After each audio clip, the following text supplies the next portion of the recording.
하나님의 말씀은 열왕기하 16장 10절에서 11절까지 말씀이 되겠습니다. 열왕기하 16장 10절에서 11절 말씀 봉독해 올리도록 하겠습니다. 아하스 왕이 아스로 왕 디글랏 빌레셋을 만나러 다메섹에 갔다가 거기에 있는 제단을 보고 아하스 왕이 그 제단의 모든 구조와 제도의 양식을 그려 제사장 우리야에게 보냈더니 아하스 왕이 다메섹에서 돌아오기 전에 제사장 우리야가 아하스 왕이 다메섹에서 보낸 대로 모두 행하여 제사장 우리야가 제단을 만든지라. 아멘. 마르지 않는 샘물로 우리를 채우시는 그 주님을 하루 24시간만 예배하는 저와 여러분 되기를 바랍니다. 새벽에 기도를 하는데 하나님 예배자의 삶을 허락하셨으니 하루에 24시간만 예배를 할 수 있게 저를 붙들어 주시옵소서라는 그런 기도가 나오더라고요. 저와 여러분 하나님 앞에 예배자의 삶을 사는 이 복과 행복과 소망을 누리게 되길 바랍니다. 흔히 이제 어려서 아이들이 제일 많이 하는 말 중에 하나가 뭐죠? 나도 빨리 어른이 되고 싶다. 왜? 아빠 보니까 텔레비도 마음대로 봐, 핸드폰도 마음대로 해, 공부도 안 해. 근데 나는 공부하고 싶은데 공부하래, 학원 가래, 텔레비 보고 싶으면 못 보게, 핸드폰을 못 하게, 하고 싶은 건 못 하게 하고 하고 싶은 것은 못 하게 하고 하기 싫은 것은 하라고 그러고.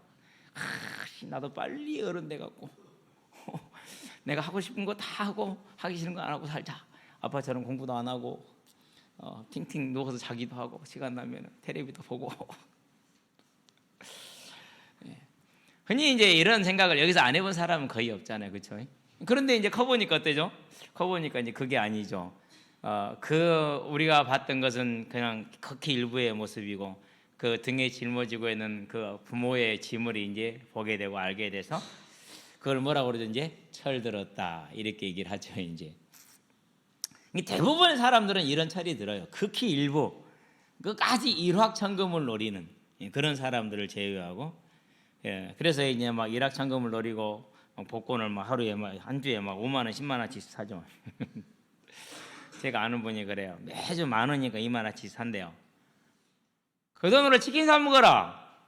그러면은 매주 치킨 한 마리씩 먹고 얼마나 좋냐. 그래도 될지 누가 모르냐. 아니. 하나님이 살아 계신 한 절대 안 되게 하실 것이니까 그리 알고 그 돈 모아서 치킨 사 먹고 그리 해라. 지금까지 아마 그러고 있을 겁니다. 안 그럴 겁니다. 안 됩니다. 그게.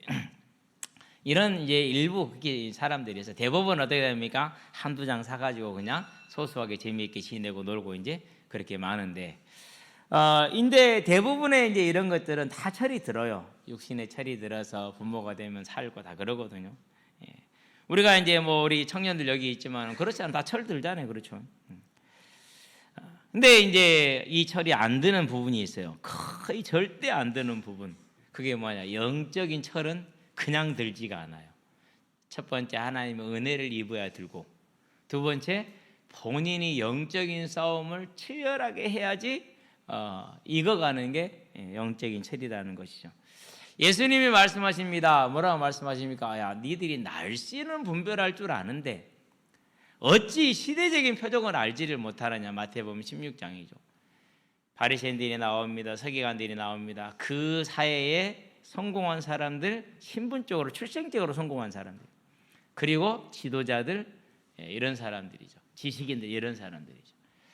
너희들이 날씨가 저녁에 붉으면은 다음날 날이 밝겠다고 알고, 아침에 붉으면 다음날 날이 흐리겠다고 알고, 이런 나름 분별을 하면서도 너희 눈앞에 보여지는 이 시대적인 표적, 영원한 표적되는 나는 왜 알지를 못하느냐라고 책망하는 장면이죠. 이게 그냥 안 되는 겁니다. 그러니까 사람들이.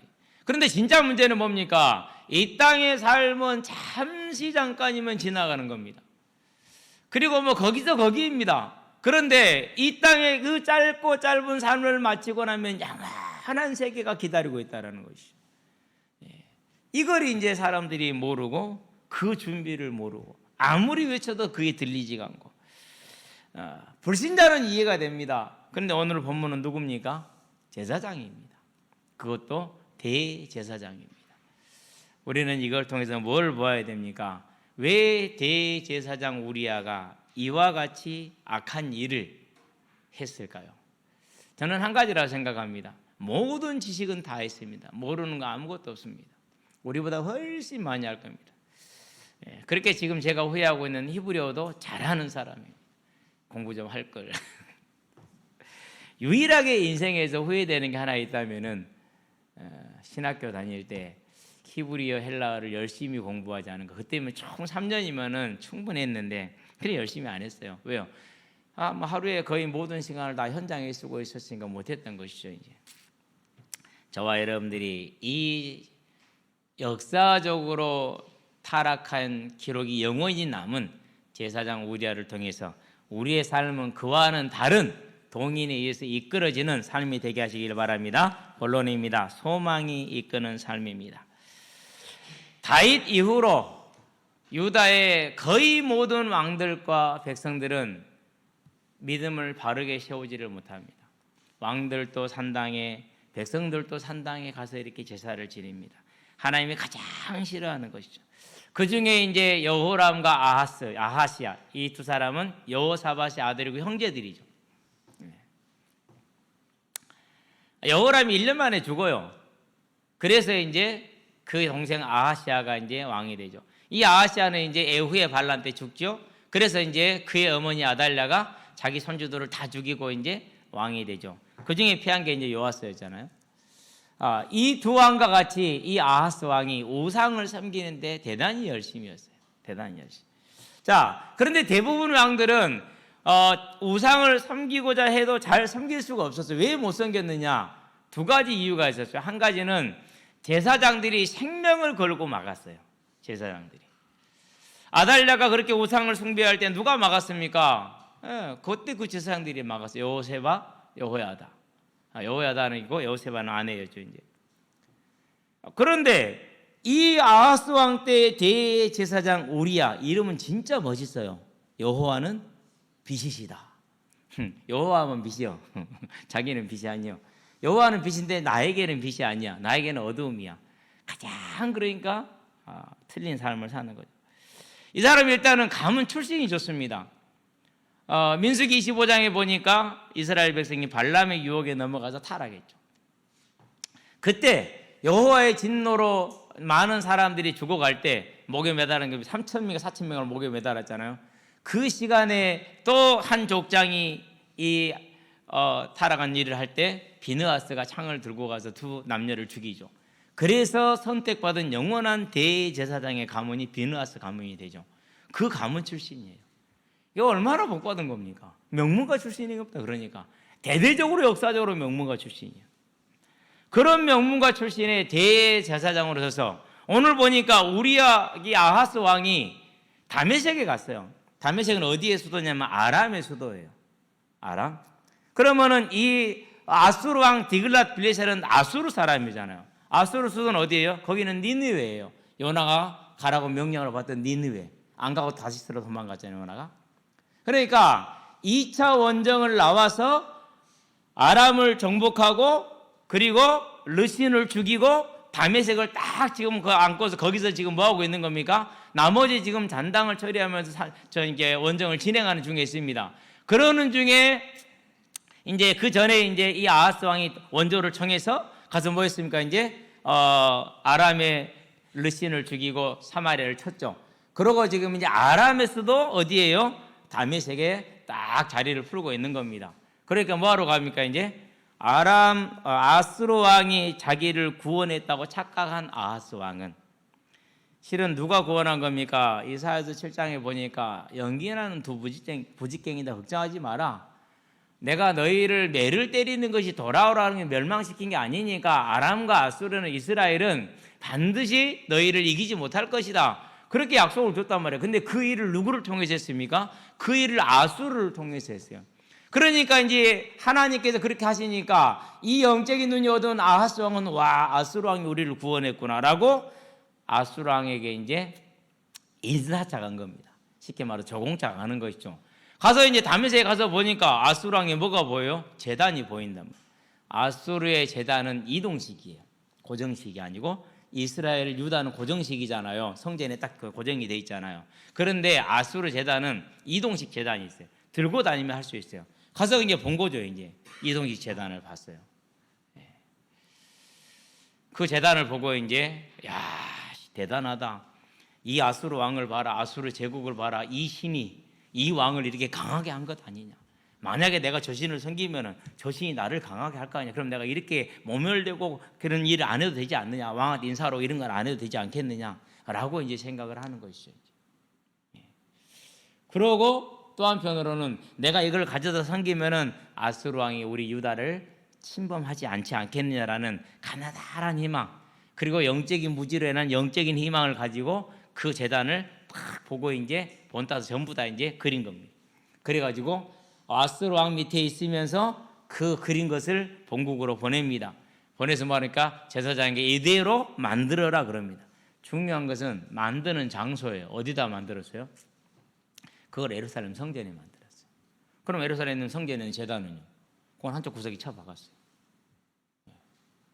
자, 저보다 저를 봅니다. 졸면 안 돼요. 끕시다 이제 더우니까.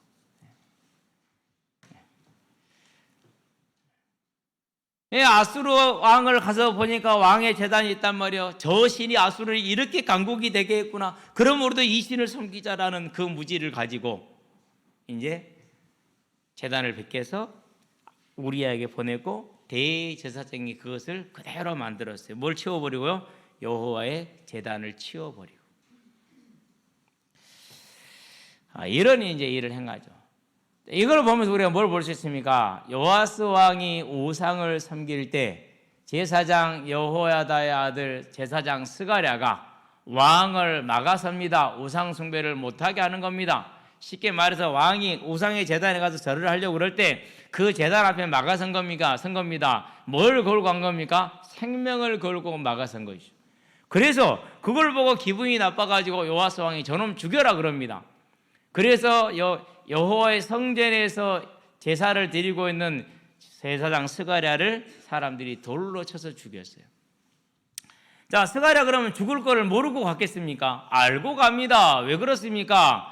그가 죽을 걸 알지만 당연히 여호와만이 예배를 받을 하나님이기 때문에 그렇게 행하는 겁니다. 그러면서 왜 또 그게 가능합니까? 이 땅에 자그마한 삶을 마치면은 영원한 하나님의 나라가 있다라는 걸 알고 있기 때문에 아브라함의 하나님, 이삭의 하나님, 야곱의 하나님이라는 이 부활의 하나님, 우리에게 주신 부활의 약속과는 걸 알고 있기 때문에 제사장 스가랴는 그 요아스 왕을 맞서서 우상 숭배를 못하게 했던 겁니다. 제사장 여호야다도 아달랴가 여호와의 제사장들을 죽이고 축출할 때, 성전을 폐쇄하고 파괴할 때 생명을 걸고 막아섰고 생명을 걸고 자기 목숨을 드렸습니다. 그 결과 영원한 영광의 이름으로 남았지 않습니까? 그러면은 그들이 왕을 대적하고 그들이 우상 숭배를 막고자 할 때 얼마나 힘들었겠습니까? 가난이 오겠죠, 핍박이 오겠죠, 환란이 오겠죠. 그렇죠? 스가랴는 맞아 죽잖아요. 그렇게 오는 겁니다. 이러한 환란을 우리아는 싫어했어요.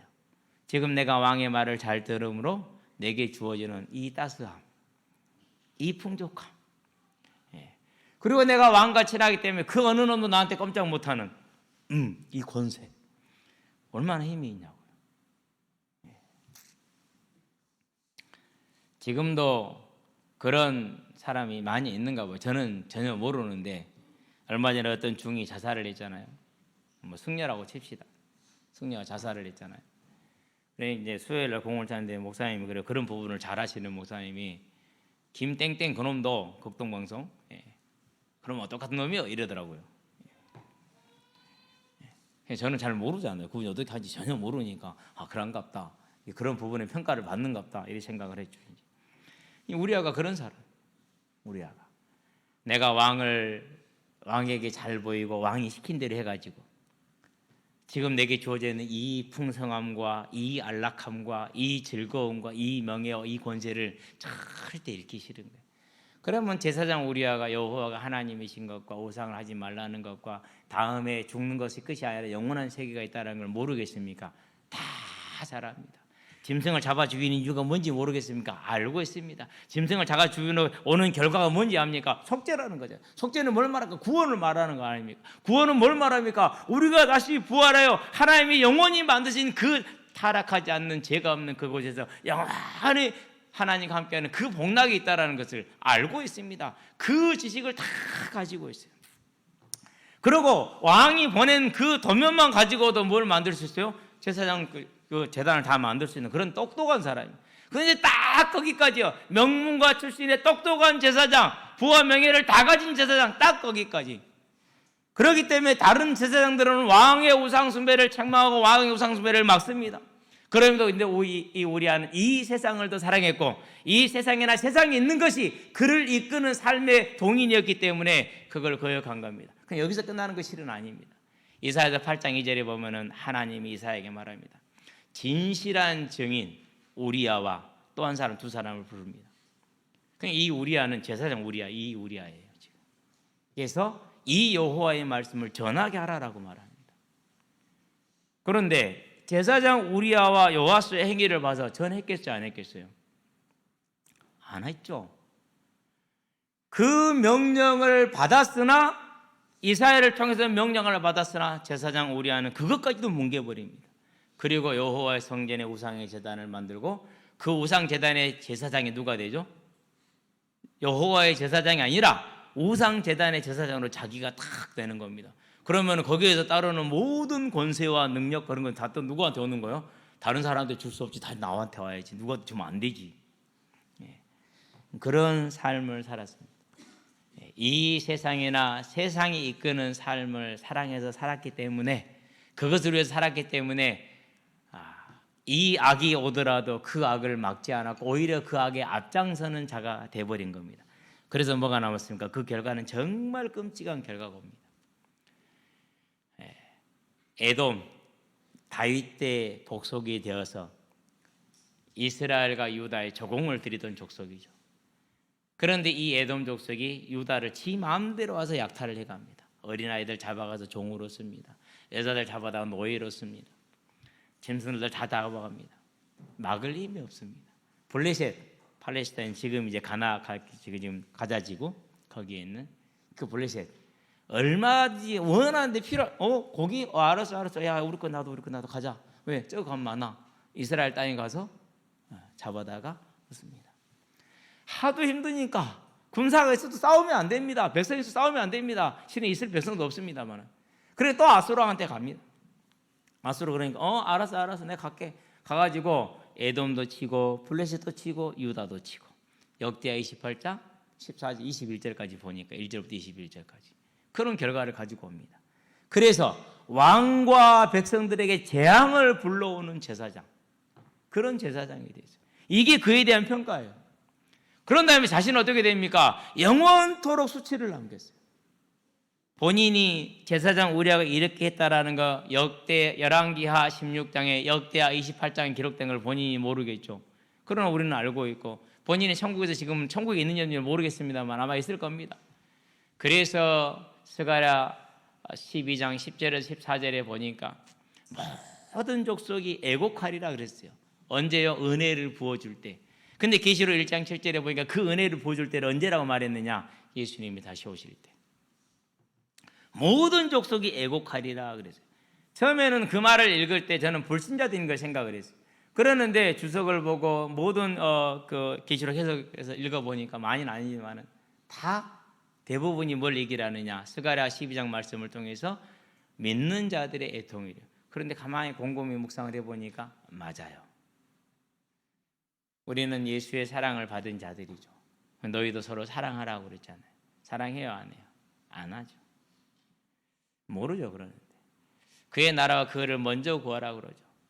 하나님과 동행하는 삶을 살아가는 겁니다. 그런데 뭡니까? 항상 목적이 이끄는 삶을 살아가죠. 소망이 이끄는 삶이 아니라 목적이 이끄는 삶. 내가 원하는, 내가 바라는, 뭔가를 해야겠다라는, 해야 된다라는, 그 세상이 주는, 네 자신을 이루라는 그런 걸 따라 산다니까. 그렇게 살다가 전능하신 하나님, 그 전능이 우리 상상도 못하지만 어미하신 하나님, 그 사랑의 하나님을 만났어요. 얼굴을 배웠어요. 그럴 때 우리는 그 은혜가 얼마나 컸는지 그 사랑이 무엇인지를 알게 될 겁니다. 온전히 뭐 할 수밖에 없어요? 이 땅에 그 짧은 삶을 사는 동안에 그 하나님을 등지고 내 멋대로 살았던 것이 저부터 시작해서 우리 모두 다 애통할 수밖에 없는 겁니다. 그래서 새벽엔 그런 기도를 하나님, 그 애통하는 중에 주님이 주실 이 칭찬이 참 어울리지 않는 어울림이라고 해야 될까요? 우리는 애통하고 있는데 주님 우리를 위로하십니다. 잘했다 착하고 충성된 종아, 네가 작은 것에 충성하였으므로 많은 것을 너에게 맡기리니 네 아버지의 즐거움에 참여할지어다. 그 모습을 한번 그려봤어요. 이 소망이 이끄는 삶을 알고 있습니다. 그 결과도 알고 있습니다. 그러나 그 삶은 고통입니다. 수고와 무거운 짐입니다. 내 뜻대로 못합니다. 내 마음대로 못합니다. 싫습니다. 지금 있는 이 안락함, 지금 있는 이 풍요함을 버리기 어렵습니다. 그래서 그걸 따라갑니다. 그러나 제사장 스가랴는 그것을 알았습니다. 생명을 걸고 요아스 왕을 막다가 돌에 맞아 죽었습니다. 결국 한 사람은 이스라엘을, 유다를 구원하는 자가 되고 한 사람은 이스라엘의 끔찍한 재앙을 불러오는 자가 되었습니다. 이제 저와 여러분들은 어느 길을, 어떤 삶을 살아야겠습니까? 소망이 이끄는 삶을 살기를 주의 이름으로 축원드립니다. 고백 한번 합시다. 하나님, 소망이 이끄는 삶이 되기를 원합니다. 네, 그걸 믿음이라고 그래요. 믿음은 바라는 것들의 실상이다. 그러면 저와 여러분들이 예수를 믿은 이유, 아니 예수님 우리를 위해서 이 땅에 오시고 죽으신 이유가 뭡니까? 우리를 다시는 죽음이 없고 고통이 없고 삶의 짐이 없는, 아픔이 없고 질병이 없는 영원한 천국으로 들이시고자, 부활의 생명을 주시고자 하늘 보자 그 영광과 존귀의 자리를 버리고 피조물로 낮아지시고 그 멸시와 수모와 고통을 당하고 죽으시고 이루신 것이 무엇입니까? 우리를 그 천국에 들이기 위한 것 아닙니까? 그래서 그걸 바라는 게 뭡니까? 우리가 바랄 수 있는 게 뭡니까? 주님이 우리에게 주신 걸 바라야 될 때 우리의 바람은 하나입니다. 그분이 다시 오실 때 우리에게 주어질 생명의 부활과 그 생명의 부활로 들어가게 될 영원한 예비된 천국, 이게 우리의 바라는 것입니다. 믿는 자의 바라는 것은 주님이 바라는 것인 줄 믿고 우리는 그 소망을 가지고 사는, 이 소망이 이끄는 삶이 되게 하기를 바랍니다. 스가랴는 이 소망이 그를 이끌었기 때문에 비록 그가 요아스 왕을 막았을 때 죽을 걸 알았습니다. 그러나 그 죽음을 각오하고 나아갔습니다. 선지자 엘리사를 가까이 하는 것은 아합 왕에게 미움을 받는 길입니다. 여호람 왕에게도 미움을 받는 길입니다. 그러나 그 사실을 알고 있음에도 불구하고 수넴 여인은 엘리사가 자기 집 앞을 지나가는 것을 그냥 지나가게 하지 않았습니다. 억지로 잡아다가 자기 집에 머물게 합니다. 그리고 그를 공개합니다. 가는 길이 멀기 때문에 여기서 쉬고 여기서 취하고 또 갈 때는 챙겨서 보냅니다. 왜요? 그가 여호와를 바라는 뭐가 있었기 때문에요? 소망이 있었기 때문에. 그러면 자기 살면 잘 되는 게 있었습니까? 아니, 없었습니다. 자녀가 없었거든요. 그때 당시에 자녀가 없다라는 말은 무슨 말입니까? 하나님 앞에 죄인이라는 소리거든요. 왜? 죄인이니까 자녀를 안 줬다 이거거든요. 그런 것이 있었기 때문에 엘리사가 생각하기에 아들을 있게 해야 되겠구나 생각을 하고 아들을 주죠. 사도 바울이 복음을 전하러 다닙니다. 가는 곳마다 유대인의 핍박과 환란이 따라다닙니다. 그런데 한 여인 루디아입니다. 자주 장사라고 그랬습니다. 비단 장사입니다. 큰 상인이, 오늘날로 말하면 큰 상인입니다. 대상입니다. 대기업이죠. 그러니까 바울의 말을 듣습니다. 사도행전 16장이죠. 15절이죠. 나를 예수 믿는 사람으로 알거든 그러면 내 집에 들어와요라고 강권하여 거하게 하니라 그랬어요. 사도 바울이 이 아시아의 유럽에 발을 디딘 이후로 그 루디아는 그의 삶과 그의 사업이 완전히 바뀌었어요. 무엇으로 바뀌었어요? 이전에는 이 땅의 원리를 가지고, 성공의 원리를 가지고, 이윤의 원리를 가지고 살아갔죠. 그러나 하나님을 만나고 전도자를 만난 이후로는 소망이 이끄는 삶으로 변화됐어요. 그래서 전도자를 강권하여서 유대인들의 미움이 됩니다. 유대인들은 금융권과 보석계를 꽉 잡고 있습니다. 이로울 것이 하나도 없습니다. 기업하는 자가 금융권하고 적자받자 뭐가 돼요? 이번에 뭐 그런 보도가 나왔죠. 윤석열 대통령 가는 데마다 재벌들이 따라다녀요. 왜 따라다녀야 됩니까? 그 사람들이 그렇게 한가한 사람들입니까? 가서 같이 막 몇 시간씩 술 먹어야 돼요. 왜 그렇습니까? 정권에 잘못 보여갖고 만에 하나 삐끄덕 하면은 자기 기업이 거덜날 수 있죠. 어쩔 수 없이 따라다니잖아. 그렇죠. 그래 왜 그렇습니까? 그 마음만큼 가장 큰 것은요, 금융권에서 조금만 시비 걸어보면 끝이거든요. 그러면 이 루디아도 그런 사업을 할 때 유대인들이 잘못 보여. 그럼 유대인들이 지금 보석계를 꽉 잡고 있고 금융권을 꽉 잡고 전 세계에 잡고 있는데 그때도 그랬어요. 어떻게 되겠습니까? 그런 위험이 있었어요. 그러나 전혀 상관없어요. 왜요? 그의 삶의 목적은 성공과 이윤이 아니라 자아실현이 아니라 소망에 이끄는 삶, 천국의 상급을 바라보는 그 삶을 살았기 때문에 그게 가능했던 것입니다. 사도들입니다. 복음을 전합니다. 야고보가 죽습니다. 요한 형제 야고보가 죽습니다. 왜요? 죽였거든요. 죽이니까 유대인들이 좋아하니까. 그런 사회적인 위협입니다. 그런 분위기입니다. 그러한 속에서 서기관들과 바리새인들이 나왔습니다. 이 이름으로 전하지 말고 가르치지 말라고 하지 않았느냐? 라고 사도행전 4장에 보니까 2절에 뭐라고 말했습니까? 예수의 부활로 가르치고 전하는 걸 싫어했다고 그랬어요. 제일 싫어하는 거죠.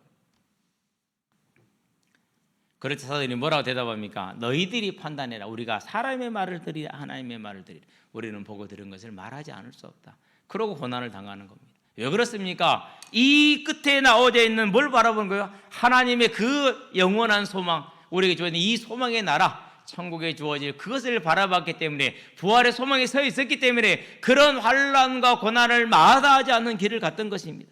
저와 여러분은 우리와 같이 이 땅의 안연한 삶을 따라가는, 성공을 따라가기 위해서 예수를 믿는 자들이 아니고 하나님이 우리를 예비하신, 하나님이 우리에게 주신 그 사랑을 따라서 천국의 소망, 부활의 소망, 상급의 소망으로 오늘의 삶을 사는 저와 여러분이 되게 하시기를 바랍니다. 결코 쉽지 않습니다. 왜 그렇습니까? 내 삶을 포기해야 되거든. 내 이익을 포기해야 되거든. 내가 원하는 걸 포기해야 되거든. 일제가 이 나라를 강점을 하고 나서 전 세계를 향해서 대동아 전쟁을 벌이면서 식민지화 정책이 강화됩니다. 그러면서 모든 교회에, 모든 조선 민족들에게, 자기들이 식민지 사문족들에게 신사에 가서 기도하라, 절하라. 그래서 우리 조상들이 우리를 도와서 우리가 세계를 정복하게 하라라고 명령을 합니다. 물론 교회는 못한다고 그랬겠죠. 다양한 방법의 핍박이 들어옵니다. 일단은 생계를 끊게 합니다. 두 번째, 자녀들의 길을 다 막아버립니다. 이 협박을 하면서 만약에 절을 하게 되면은 이러이러한 사회적인 지위와 이러이러한 물질적인 보상을 하겠다 약속을 합니다. 참 슬프게도, 그리고 부끄럽게도, 그러나 의문스럽게도 대부분의 목회자들이 신사참배는 우상이 아니고 국가의례라는 명목으로 신사참배에 동의했습니다. 어떤 목사들은 앞장서서 가서 신사에 참배하고 강단에 올라올 때 앞에 세워진 신사에 절을 하고, 그러고 강단에 서는 그런 교회가 되었습니다. 하나님이 선교사들의 피로 값주고 사신 이 땅의 교회인데 그 교회의 타락을 가만 보고 계시겠습니까? 일제가 물러갔습니다. 그 신사참배를 회개한 목사가 한 명도 없습니다. 주기철 목사는 죽음으로써 신사참배에 반대했습니다. 그냥 죽인 건 아닙니다. 굶깁니다. 자녀들 못 먹습니다. 어머니 굶습니다. 아내도 굶습니다. 얼마나 배고픈지 모릅니다. 그냥 이긴 거 아닙니다. 어느 날은 어머니도 부릅니다. 아내도 부릅니다. 아이도 부릅니다. 그리고 그 다 한 방에 다 갖다 놓고 형사들이 아내를 겁탈을 합니다. 어머니도 보고 자기도 보고 있고 아들도 보고. 그러지만은 어차피 죽을 인생이고 그렇다 할지라도 하나님 아닌 것에 절을 할 수가 없고 그 고난을 갔어요. 누가 봐도 그 시대에 보상을 받지를 못했어요. 아무도 보상하지 않았어요. 교회가 회개했더라면은 주기철 목사님과 그 유족들에게 보상을 했겠죠. 근데 안 했어요. 그러고 나는 신사참배 안 했다고 말했어요. 딱 한 분, 한 15년 전에 돌아가셨죠. 그 한 분만 나는 신사참배를 했다라고 자백을 하고 용서를 구하고 성도들에게도 용서를 구했어요. 그 목사님은 이제 어쨌든 간에 뭐 그렇게 하셨지만, 그러면 당연히 무슨 일이 벌어지게 이 땅에. 유다가 지금 누구한테 매를 맞아요? 아람하고 이스라엘에게 매를 맞잖아요. 당연히 이 땅에도 매를 맞죠. 그게 6.25 전쟁이에요. 그런데 그걸 또 뭐합니까? 핑계로 삼고 교회는 반공이라는 신념을 가지고 들어왔어요. 그걸 믿음화 시켜놨어요. 대한민국 대부분의 교회가 지금 그래요. 저와 여러분들 이런 현실 속에서 우리는 이제 신념의 믿음이 아니고 나를 위한 유익의 믿음이 아니고 하나님이 자기 생명을 들여서 아들을 주셔서 우리에게 주신 그 생명을 향한, 천국을 향한, 부활을 향한, 그분이 원하시는 그 일을 향한, 부탁하신 그 일을 향한, 명령하신 그 일을 향한 소망이 이끄는 삶이 되게 하시기를 바랍니다. 그게 저와 여러분의 이 땅의 오늘의 삶입니다. 왜 이 땅이 교회에 있는 젊은이들까지도 아이를 안 낳느냐? 교회에 있는 젊은이들까지도 왜 결혼을 기피하느냐? 그건 교회가 소망이 이끄는 믿음에 선 것이 아니고 복이 이끄는 믿음에, 내 삶의 목적이 이끄는 믿음에 서서 그 믿음을 선포했고 그 믿음을 말했기 때문에 그런 것이 아닌가라는 자성을 한번 해봅니다. 저와 여러분들은 이제 하나님이 우리를 위해서 예비하시고 이루고 계시는 그 천국을 향한 소망이 이끄는 삶으로 우리를 세우게 하셔서 어떠한 어려움이 온다 할지라도, 어떠한 많은 것을 하나님이 주신다 할지라도 저와 여러분 흔들리지 않고 끝까지 주를 섬기는 믿음의 증인으로 서기를 주의 이름으로 축원드립니다. 결론입니다. 작은 일입니다. 매 순간 우리는 이러한 선택의 갈등 속에서, 싸움 속에 있을 겁니다. 세상에 있는 불신자들이 이런 갈등을 느낄 이유가 없습니다. 짐승들도 이런 갈등을 느낄 이유가 없습니다. 그래서 같은 종류가 되는 겁니다. 영적으로는. 그러나 성도는 매 순간 이런 갈등을 해야 됩니다. 내가 이걸 안 하면은 수입이 없는데, 줄어드는데, 그런 갈등부터 시작을 해서 많은 갈등이 있습니다. 오늘 어떤 학생이 지금 운전면허 실기를 하러 갔어요. 오늘 시험까지 봐요. 제가 그랬거든요. 지금 해라. 지금 해야지 네가 평일에 시간을 내서 하지. 안 그러면은 안 된다. 한 2줄 얘기했는데 안 들어. 그러더니는 덜렁 체험학습을 냈어. 3일을. 왜? 실기하겠다고. 운전 그 도로 주행하겠다고. 그러고 이제 체험학습을 내놓고 학원을 딱 간 거야. 평일에 자리가 있어요, 없어요? 없지요. 왜요? 할 말 있나요?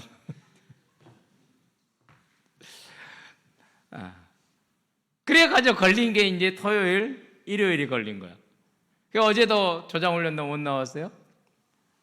오늘 또 이제 지금 오늘 시험 볼 거예요. 떨어지지는 마라. 또 해야 되니까. 근데 제가 볼 때는 떨어지지는 못할 것 같아요. DNA가 운전을 잘해요. 예. 어제 벌써 80, 90 달렸다는데 솔직히 운전 도로 주행하면서 80, 90 못 달리거든요. 막 추월도 하고 막 옆에 있는 강사가 야 추월해 밟아. 그럼 겁먹을 때 겁도 안 먹어. 또 이제 고민을 하고 있어요. 이제 그 홈플러스에서 알바를 하게 되면은 이제 주일 오후 이제 토요일 주말 근무를 해야 되니까 주일 현장을 못 하는 거죠. 주말 현장을 못 하는 거죠. 근데 일주일에 2번 못 하고 2번 하니까 갈까 그러더라고. 수요예배는 9시까지니까 또 수요예배 빼면 한 달에 2번 빼면 되잖아요. 그래서 그랬어요. 까불지 말고 기다려 임마. 근데 아마 갈 겁니다. 가서 뒤지게 맞고 또 올 겁니다. 우리는 이런 갈등이 항상 있다니까요. 손해봅니다. 그렇다 할지라도 하나님을 섬기는 예배자의 삶으로 저와 여러분이 사는 것이 가장 아름답습니다. 왜요? 하나님 우리에게 소망을 주셨습니다. 소망으로 불렀습니다.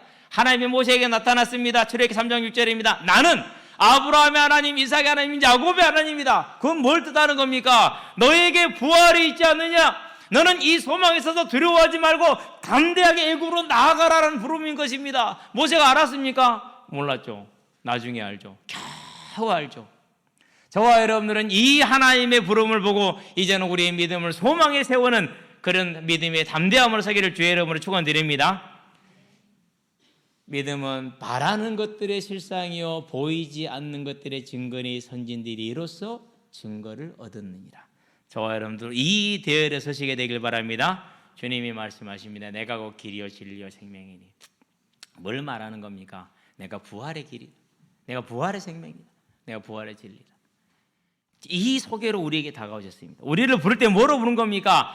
내가 너희를 위하여 천국을 예비하였으니 염려하지 말라고 부른 것입니다. 저와 여러분을 부른 것은 그 소망을 향한 부름입니다. 그렇다면 이 부름에 저와 여러분들이 든든해져서 우리의 모든 삶의 시간 선택들이 소망이 이끄는 삶이 되어지게 하므로 제사장 우리와 같은 부끄러운 삶, 재앙의 삶은 아니라 스가랴와 같이 민족과 나라를 지키고 나를 지키는 영원한 삶이 되기를 주의 이름으로 축원드립니다. 기도하겠습니다. 살아계신 아버지 하나님, 우리가 믿음의 선진들처럼 증거를 얻는 소망이 이끄는 믿음에 세워질 수 있도록 우리를 붙들어 주심으로 우리가 나가는 모든 길에 모든 일들이 하나님의 능력과 하나님의 계획과 하나님의 때에 작은 일들이 되음을 보는 믿음의 기억들로 믿음의 증거들을 취하고 이 땅의 삶이 아름다우며 우리의 영원히 아름다운 삶으로 세워질 수 있도록 주님 우리를 붙드시고 인도해 주시기를 그리스도 신 예수의 이름으로 기도합니다. 아멘.